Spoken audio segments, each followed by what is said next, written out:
wayang dumateng Ki Gading Pawukir Sena Saputra minangka tandha bilih pagelaran wayang kulit ing dalu kalenggahan punika badhe pun kawiwitan. Sumangga.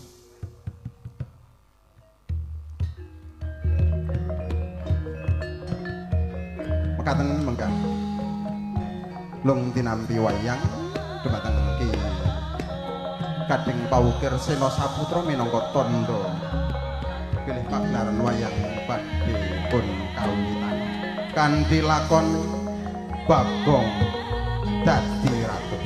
Kawula minangkani pranata adicara kirang langkung nyuwun ageng pamunten. Kawula akhiri wassalamualaikum warahmatullahi wabarakatuh. Sugeng ambesan.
Yang sembah iring ulun kapura-puri sareng para pengerat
Ilahing awi kena wastu Purnama Sidam awi kena wastu silat mringwang jagat karana siran tondo gawe sisaning bisono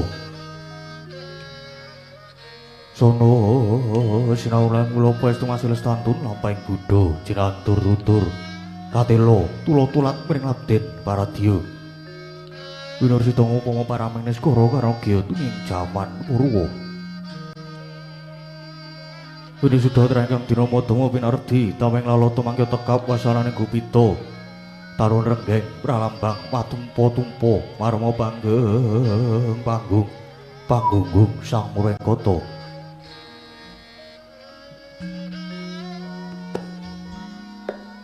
purwakaning carita linarik runtuting basa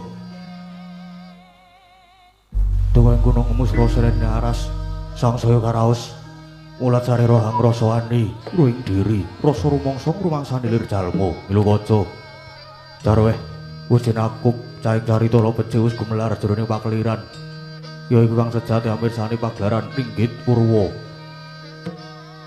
Surya Candra Darum Yang Kartika Kinurba Kudrati kang kawasa Sarirati Rangetri Bawana Pureng tengeng Dasina gilir gumanti tatanpa kembo teman dadi awet tanganing dina sasi warsi windu kang sarta abad dadokulan tangerku mangkar sinrambuh pun kaya Jawa Pating Grembyah dadi padange kutu-kutu alang atoga purun monong yang brontoyo dadi buranan kang tanpa wicalan janmo menungso tinitah briwanita pondo-pondo anut kulaning bangsa dewi-dewi kadang-kadang pun ditongkang kaya ku hati dosa Purwa eko marang sawijati linuwih dosa 10 Purwa marang wiwitan seladian kata ditangdo ingkang sinunggaing Pratiwi kinasonganing akasa kinapeting samudra raja sambyang ngodar aras nanging datan kata ingkang ginupeting dalu samangke yakti ingkang sinebat gumularing negari Ngamarta ya negari Indra Prasta ya ing Batana Kawarsa ya ing Cintaka-pura Kapantes kinarya kandha saratri mangke awit ngupaya negari 100 tanatu kalih nadyan sewutan jangkep sadosa dasar negari ingkang panjang punjung pasir wukir loh jinawi gemah ripah loh jinawi kerta Toto Turaharjo.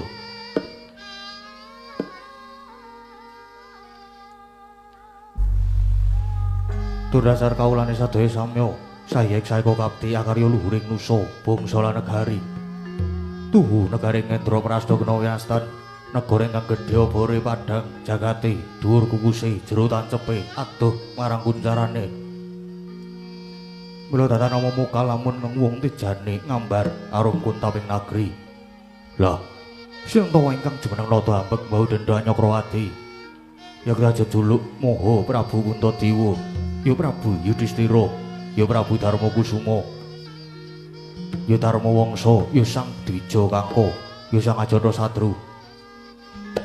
Nalendra ingkang berbudi bawa laksana turambag hangayomi dharma, hangayomi agami suci, hangayomi para kawula kang sami angreksa raharjaning nagri. Duwen hangayomi dhateng ing sapadha-padha. Aku hangaosi dhateng asanes. Jumaning sang nata nyata saking setya bektinipun para kadang Pandhawa ingkang ngembat ing ring praja. Kapungkel semanten kawibawaning Prajawit lamun to ginunggunga nadyan saratritarana pedhote. Nujuri sajuga sang nata kepareng miyos tinangkil mungguing sitinggil Binaturata. Kadhep dening para kadang ngaglah yayah praiting ewuh. Tuhu menika wiswanipun Satring Jodipati kekasih Raden Werkudara, ya Raden Bratasena. Dene ingkang lenggah mabukuh amarga muka lir kon Jebatala.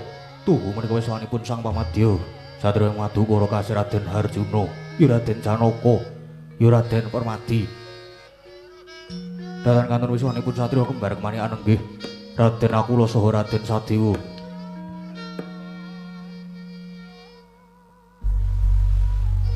Dene kang pinangka tetinding para wadya warangga dalem patih Andakawana.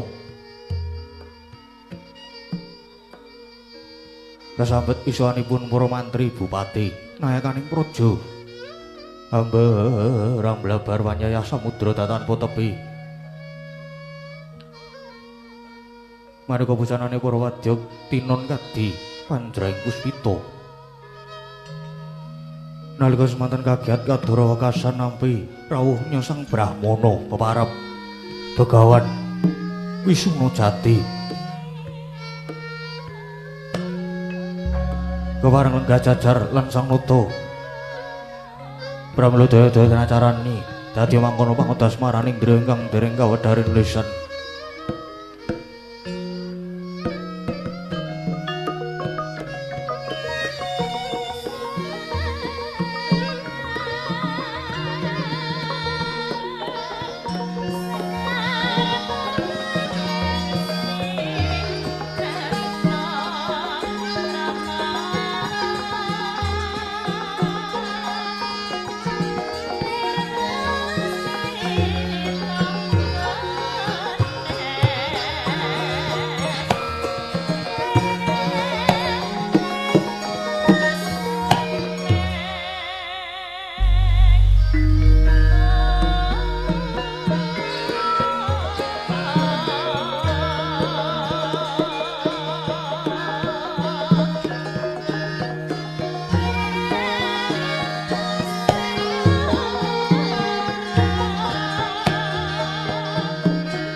Sritinon ing wasewakan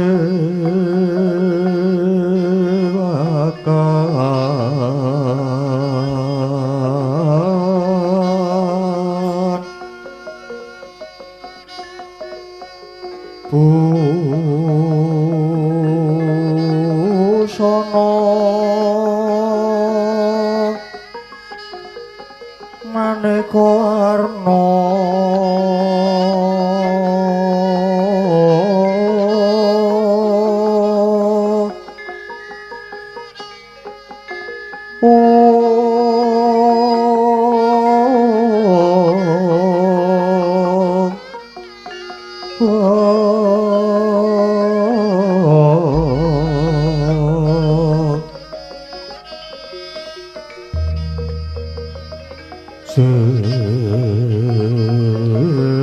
sebab puspiteng udyana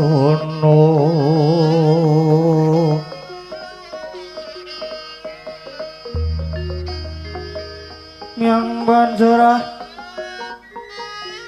sarara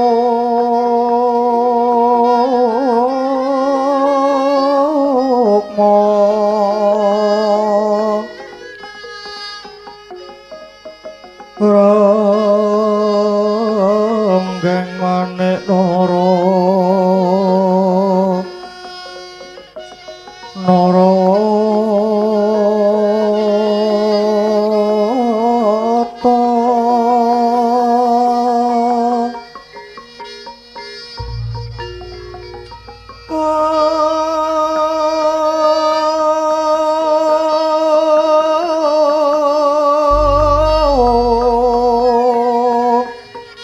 ana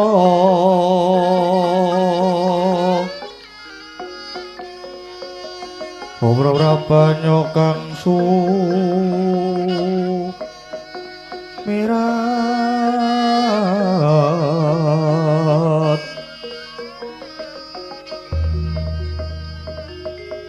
kenyaring deca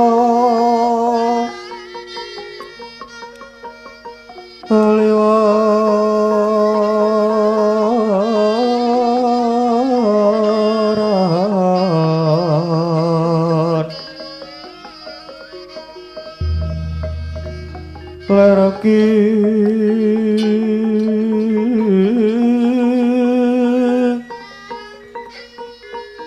lati siring dadet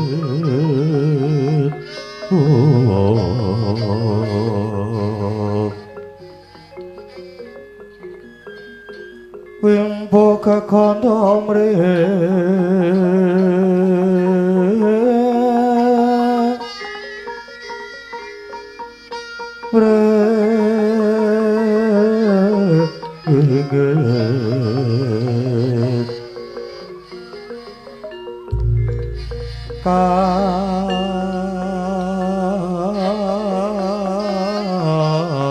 katiuping samirana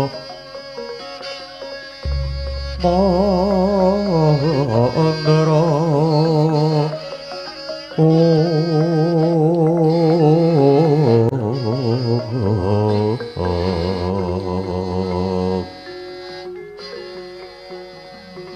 sawaran mangambar kungas ngepeki jroning pasewakan tandya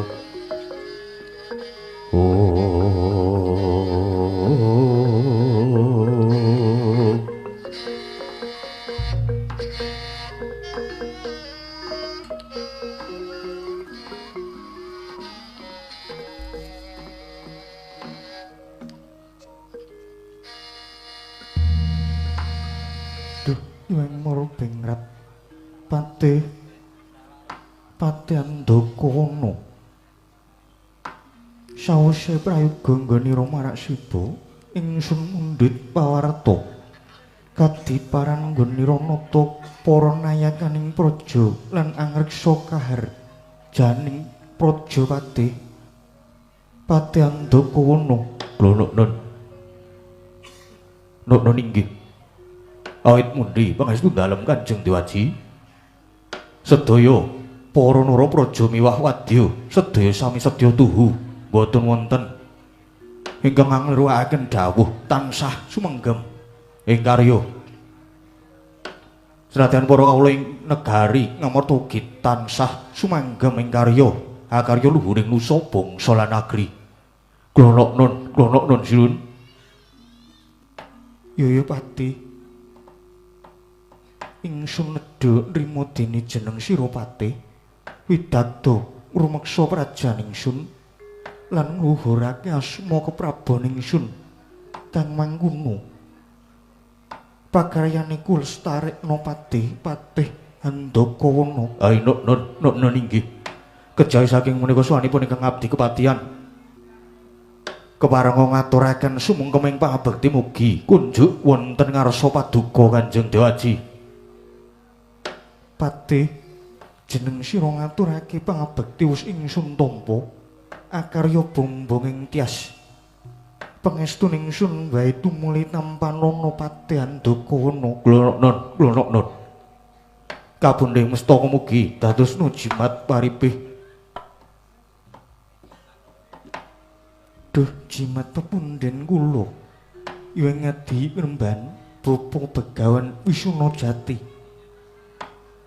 Dereng dangu rawuh paduka sasampunipun lenggah kanthi prayogi kepareng ingkang putra paduka ngaturaken pambagya panakrami tuwin sumengkeming pabekti kula mugi kunjuk wonten sahandhap pepadanipun Bapa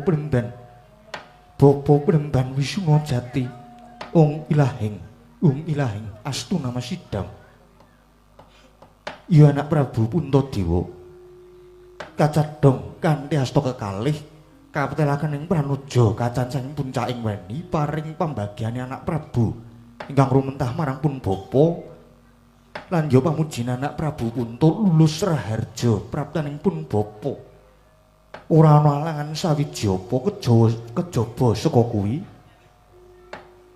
astutine pun bapa katur anak Prabu gurawalaning panampi kula paring pangestawanipun Bapa Premban sanget kula pundi saengga jimat paripe samangke mugi kaskecakna enggenipun pinarak lenggah Bapa Resi ya nggih kaya wis ora kurang prayoga kadangipun Kakang Yayi Werkudara jeneng sira wae uga ngaturna pambagya marang rawuhe Bapa Premban. Wah,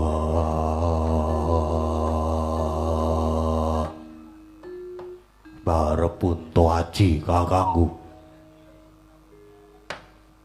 Aku durung wanuh. Aku durung tepung karo pendhita iki.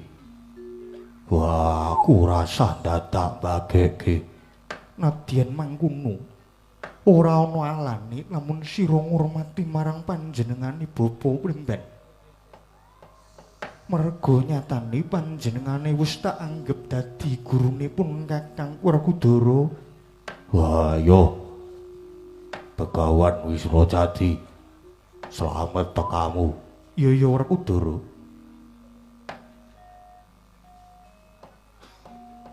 Senadyan rada kepiye ngono leh mumbagekke antuk pamujimu raharja praptaku nang ngersane anak Prabu Punta. Ya syukur. Nadyan kula Punarjuna rawuh paduka Sang Tapa keparenga kula ngaturaken sumengkeming pangabekti Janaka. Jeneng sira ngaturake pangabekti banget ndak tampa andayanana teguh kayuwanan. Astutinipun bapa wae gage tampanana Arjuna.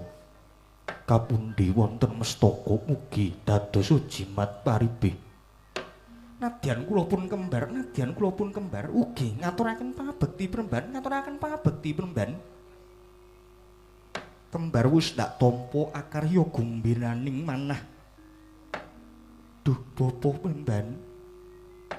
Bapa Premban Wisnu Jati.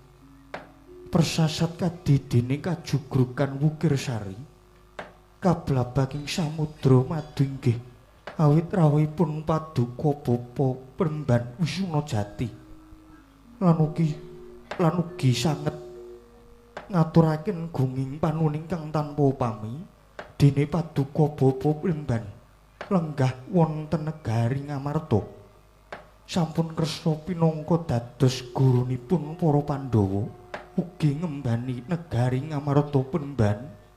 Ilahing tak suwun anak Prabu Puntadewa aja nganti ana rasa wigih-wigih lan jiguh perkewuh pun bapa mapanon negara Ngamarta pinangka dadi guruning Pandhawa iki lair batin nggonku sumedya nglabuhi marang anak-anakku para Pandhawa lan aja kleru ing anarka lamun pun bapa ana kene iki darbe ancas sedya angsur marang kalenggahane rek Rakamu ing Ndarawati Prabu Kresna kang pinangka dadi kusir lan pamunging para Pandhawa iku babar pisan ora nggir ora nanging pun bapa ngerti yen to Prabu Kresna iku uga pinangka Nalindra ingkang kudu ngesuwi marang para kawulane mestine ya akeh bot karepotane Prabu Kresna mula sawetara pun bapa ingkang melu ngembani praja Ngamarta ngembat watang aputung ngedung gumbala kang luwet mangkono nggir inggih matur sembah nuwun bapa Premban malah pangajab kula paduka bapa Premban nenggah wonten mriki menika saged ta pinangka dados pepajar pepetenging manah kula krana saektosipun ing rikalenggan menika raos sing manah kula peteng dedet leliwengan pindha bangun kasaputing lebu bapa Premban ya nggir ndak wis padake anak Prabu Puntadewa sajak lagi nandang kita ana apa nggir mbok menawa bisa kawedharing akeh tumuli babarna mbok menawa pun bapa bisa ngudari rewet ngobori pepeteng babarna pun bapa wis sumedya nilingake karena manglungake jangga anak Prabu Punta Anjra ingkang wis piturung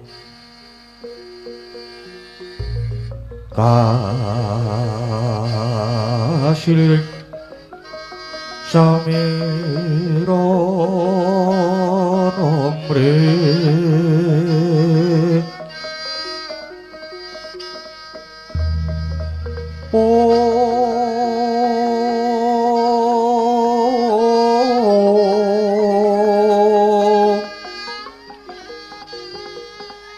Sekar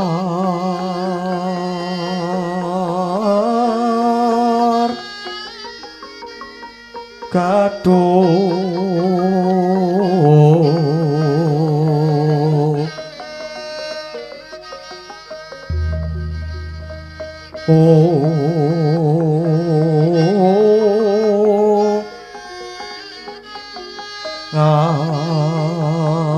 ngas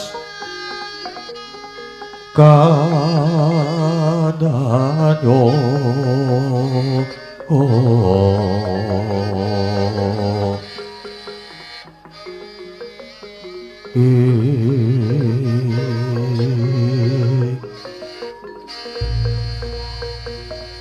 mawe kararas retnaning indriya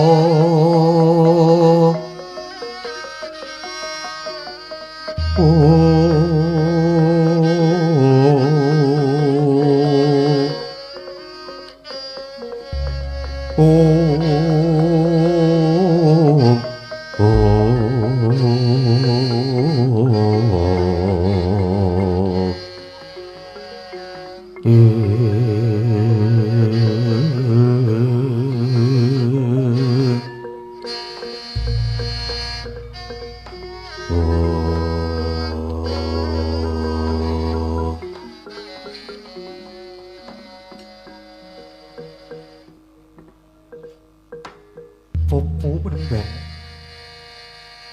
ingkang dadosaken peteng manah kula persasat suduk gunting tatu kalih sepisan inggih kawontenanipun negari Ngamarta kalenggahan menika persasat remeng-remu sorotipun kados layu premban. Negari Ngamarta menika ingkang sampun kaluka, bumi ingkang subur, bumi ingkang loh jinawi. Siti ingkang subur menika temandayani para kawula sami manggih mulya. Tebih saking kasangsayan nanging ing ringan menika pang pinanggihipun malah dawah kosok wangsulipun. Ngamarta ingkang rumiyin tentrem sameneika malah dados tintrim. Ngamarta ingkang kundang nanging sameneika malah kebak ing reh prihatin lan penandang. Mongko saperangan ageng para kawula negari Ngamarta menika gesangipun kanthi sarana lah tetanen. Garap bumi garuluku nandur pali paripala wija lan sak panunggalanipun ingkang dayanipun saged murakapi tumrap bebrayan agung. Nanging bapa Primban kalenggan menika para amung tani sameneika sami jerit reriyungan inggih labet sameneika buminipun dados cengkar sitinipun dados grasak. Para amung tani nadyan sami nandur nanging sauger wancinipun sami panen temtu gagar wigar urung kababar. Kepara tetaneman malah sami keparahe ngomo. Menika bapa dene kaping kalih menika malah wonten dadak anglayoni jujul anusuli krana tetimbangan kula inggih Yai Ratu Drupadi samenika malah ical. Monggo icalipun Yai Ratu tanpa paliwara. Boten wonten tandha ingkang sumendhe. Pager banun ingkang tumumpuk mewah lun-lunan ingkang pundes menika bapa jagat dewa Bathara. Teka nganti tekan semono lalakon anak Prabu Kunto lan kahanane negaramu. Lah tujunipun bapa enggal rawuh yen ora apa malah saya ndodro kahanan lalakon iki nggir. Wah, sang Begawan Wisnu Jati. Kowe mapan ana negara Ngamarta. Lan dening barep kakangku kowe dianggep dadi pendhitaning ratu. Iki durung suwe. Wah, sangertiku kowe durung tau labuh, durung tau gawe pepadang. Mula aja sumbar dhisik, aja banjur umpuk dhisik. Wah, aku butuh bukti. Yen pancen kowe ngaku pendhita sing kesthik lan pendhita sing sugih kawrugake. Wah, padhangno lelakon iki. Nek yen nganti pancen ora iso, kowe mung tanggep pendhita kenthong umus. Mula semedya bebutek banyu bening. Wah, aja takon dosa malah salin perkara karo Werkudara. Werkudara. Ya aku nglenggono lamun aku wis diangkat dadi pendhitaning ratu iki durung suwi. Mula wis sak lumrahe ento Werkudara cubriya marang aku nanging kabeh bakal tak buktekke apa dadi kawegikan lan kawaskitanku Werkudara. Yai Sina. Piye? Ora prayoga lamun Siadi malah banjur duwe panyakraba ingkang kaya mangkono Yai. Wah, luprane aku banjur cupriya karo pendhita iki. Wong anyaran kemaki. Werkudara, piye? Menengo dhisik Yai. Yo wis. Kek kon ngandharake kon madhangi lelakon iki. Wah, ning janji ora bisa. Malah lelakon iki kosok balene kelakon ana pendhita tak deplok nang kene. Bapa Resi, monggo kula sumanggahaken Bapa Penemban ya anak Prabu. Babakan pepeteng iki bakal tak onjaki mbaka siji sepisan. negara Ngamarta Ketaman Pageblug Mayangkara. Akeh para mung tani kang padha jerit reriyungan ya merga saiki bumine dadi cengkar, lemahe dadi grasak. Para mung tani nandura apa wae nanging sauger wancine panen mesti gagar wigar urung kababar. Kepara tetaneman padha keparak ing omong. Kuwi yen saka wawasanku mbok menawa para kawula Ngamarta padha klepian nggone padha nggatekake marang bumine. Gusti, kok klepian lali karo bumine piye? Wah, sing mbok karepake iki kepiye? Ya Werkudara, ngerti ya bumi kuwi nadyan saben dina persasat didak-idak dening satengah titah, nanging bumi kuwi uga dadi sumber panguripan. Murakapi sagung para titah. Kejaba bumi iki dadi papan panggonan lan uga saben-saben ditanduri tetanduran ingkang migunani tumraping agesang. Nanging kala mangsane ingkang nggoni lan ingkang nandur malah lali Purwodaksina. Kelebihan nggone duwe rasa syukur lan rasa panuwun marang Gusti ingkang Maha Agung lan uga lali marang bumine kang wis paring sumber panguripan, paring rasa nikmat mupangat. Nah, mula yen bubar panen kuwi ora ketang mung pisungsung wujuding sedekah bumi, kuwi uga pinangka wujud rasa panuwun lan ujube rasa syukur. Mula bab iki aja nganti dileruakaken, aja nganti bumi iki panas perbawane lan meneh. Iki uga kalebu tata cara tilarane para leluhur. Nuwun sewu lho iki babakan iki ora ngrembug bab kapercayan, ning iki ngrembug bab budaya. Lah budaya ki apa to? Budaya kuwi angen-angen ingkang babar kaendahan lan katentreman. Mula aja nganti dilarani yen sing jenengane adat tradisi budaya kayata nyadranan merti desa majemukan sedekah bumi maparep tunggak saparan apitan lan sapanunggalane kuwi milar saka waring agama kuwi babar pisan ora, nanging cak-cakane lan syarat sing ditindakke kuwi sing beda. Ibarate wong mlaku sing dijangkah padha mung dalane wae sing beda. Ngono. Sepisan maneh iki budaya adat tradisi tilarane nenek moyang sing kudu dilestarekake. Syukur-syukur yen adat tradisi budaya ngene iki diadani saben warsa. Ngono kuwi mau Werkudara, apik to penemuku. Ngono kok durung-durung kowe wis cubriya karo aku. Yo. Penemumu apik. Nanging iso wae yen kuwi dudu wawasanmu sing saknyatane. Lho. Kok iso kaya mangkono? Iso wae. Merga sadurunge kene iso wae nek kowe sinau dhisik. Wah, iso wae nek kowe maca naskah. Iso wae nek kowe ndelikke catetan ditulis ning telapakan. Terus mbok apalke. Banjur tok terangke ana kene. Pamri dimene iso labuh atine barep kakangku. Lan punto aji kakangku kesemsem lan percaya karo kowe. Wah, iya apa ora? Kuwi lah dalah, mesa durung percaya kowe Werkudara. Iki kabeh tuwa saka penemuku lan wawasanku. Ya sakaremu. Banjur saiki bab ilange Drupadi bayuku. Lan pepadhange lelakon iki kepiye? Inggih, Bapa. Cumadeng dawuh pajaring lelampan menika anak Prabu. Persajan wae sejatine pun bapa katemben wae nampa wangsiting Bathara. Ya babakan padhang lelakon iki nanging kabeh mestine ana sranane nggih. Inggih. Lajeng srananipun menapa bapa Plemban? Ya, nanging sadurunge aku tak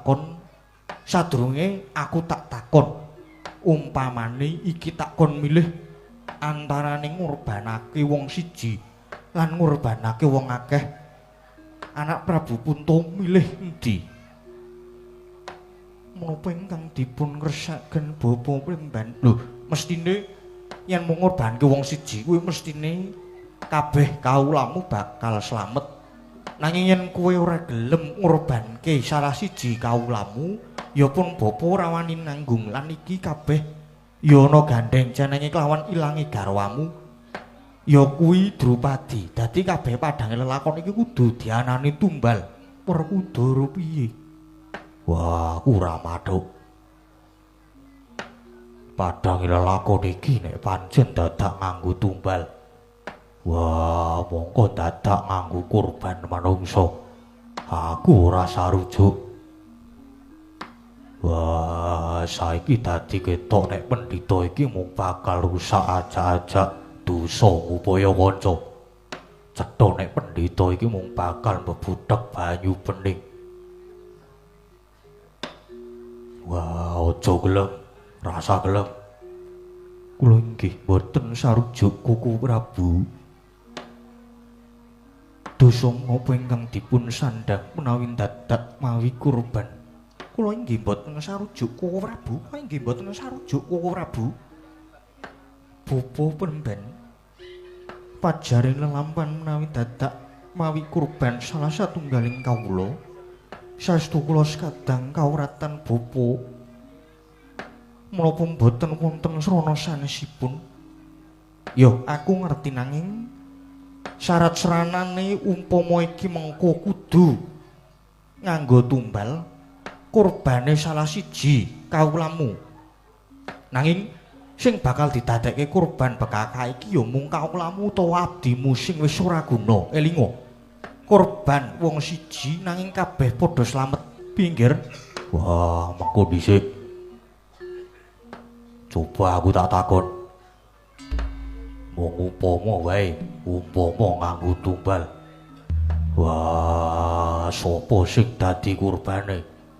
Kurban sing bakal kanggo tumbal ora ana liya ya mung abdimu Ragili Semar, ya kuwi sing jeneng Punakawan Bagong Werkudara. Sigra-sigra yen permana ganca, sigra-sigra ngraketa nawang sesangka nawang sesangka.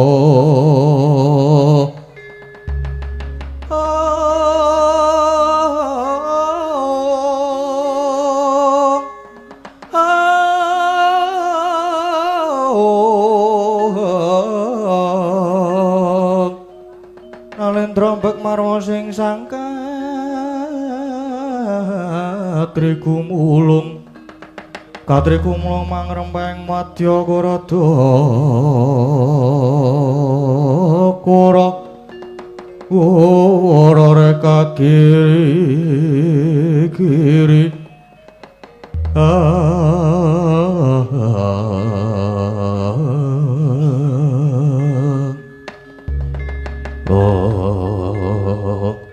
wah, ora lida ujare wong adaplok. Pendhita iki mung bakal mbebudhek bayu bening. Monggo pendhita kuwi ning di papan mung tansah nenuntun jiwane manungsa supaya tumindak utama. Wah, lan Medyana pendhita kok ngajab supaya mateni padaning titah. Apa maneh Pandhawa kok kon mateni Punakawan Bagong. Wah, nadyan dikaya ngapa Bagong kae gedhe lelabuhane tumraping Pandhawa lan negara Amarta. Leres pangendikanipun Kakang Mas Werkudara. Menawi Bagong kedah dipun pejahi kangge tumbal watan. Aluwung kula kemawon ingkang dipun pejahi Bagong menika mumung kula lan para Pandhawa. Bebasanipun kanthi bebasanipun wiwit kuncung ngantos gelung.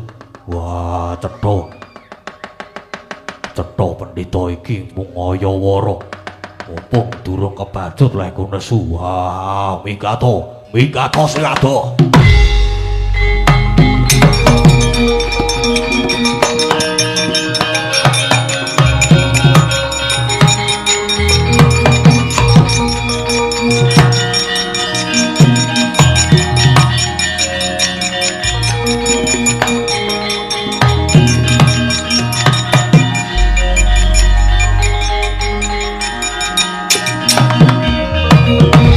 Sang Panenggak Raden Werkudara parandene Sang Begawan Wisnu Jati datan mubah datan musik Malah sarwi namung mesem guyu nanging jroning batos ngempahaken mantra-mantra sakti miwah patek aji pangabarat satemah kaya ana daya linuwih mijil saking anggane tumanduk mring para Pandhawa kaya kena Prabu saengga dadi winalik paningali para Pandhawa.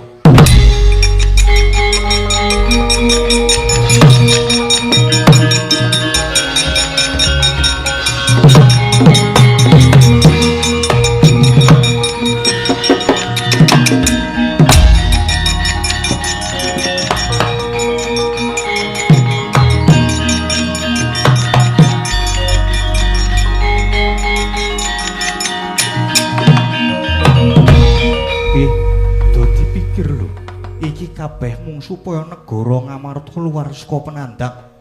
Kabeh kawula uga padha manggih rahayu, mula nek mung ngurbanake punakawanmu Bagong tak kira ora dadi ngopo. Werkudara, Janaka, Bagong kae mung derajate ngabdi, jejere ngabdi utawa batur kuwi nek saben sasi wis mok wenehi bayar ya wis to. Wah, bareng tak pikir-pikir. Kok ya ana bener e.